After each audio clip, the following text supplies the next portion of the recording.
کہانی ماں کی آخری دعا۔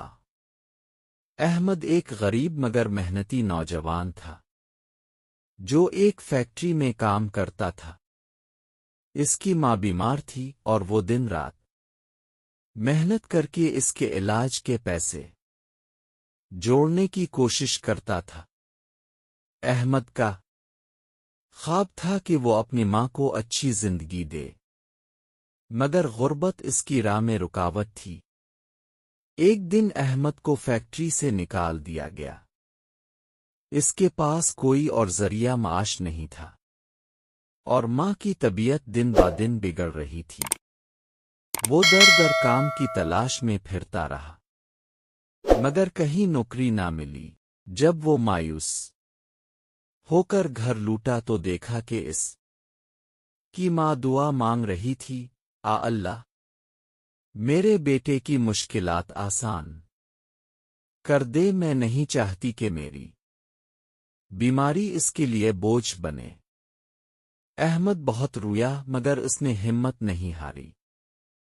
ایک دن اسے سڑک پر ایک بٹوا ملا جس میں کافی رقم تھی۔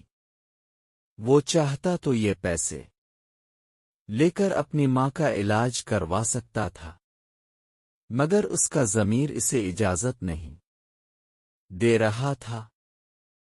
اس نے بٹوے کے کاغذات دیکھے اور اصل مالک کو ڈھونڈ نکالا۔ وہ ایک بزرگ آدمی تھا جو احمد کی ایمانداری سے بہت متاثر ہوا۔ اس آدمی نے پوچھا، بیٹا تمہیں ان پیسوں کی ضرورت تھی، پھر بھی تم نے انہیں واپس کیوں کیا؟ احمد نے آنکھوں میں آنسو لیے کہا، میری ماں نے مجھے ایمانداری سکھائی ہے، میں ان کی دعاؤں کو دھوکہ نہیں دے سکتا۔ وہ بزرگ ایک بڑی کمپنی کے مالک تھے، اور احمد کی ایمانداری دیکھ کر انہوں نے اسے اپنی کمپنی میں نوکری دے دی۔ احمد کی محنت اور ایمانداری نے اسے کامیابی کی راہ پر ڈال دیا۔ کچھ ہی مہینوں میں اس کی ماں کا علاج بھی ہو گیا اور وہ صحت یاب ہو گئی۔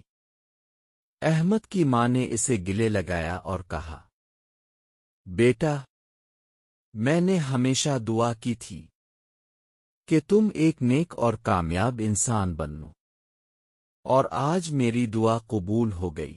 یہ کہانی ایمانداری، ماں کی دعا اور محنت کی طاقت کو ظاہر کرتی ہے۔ اگر ویڈیو اچھی لگی تو چینل ضرور سبسکرائب کرے۔ شکریہ۔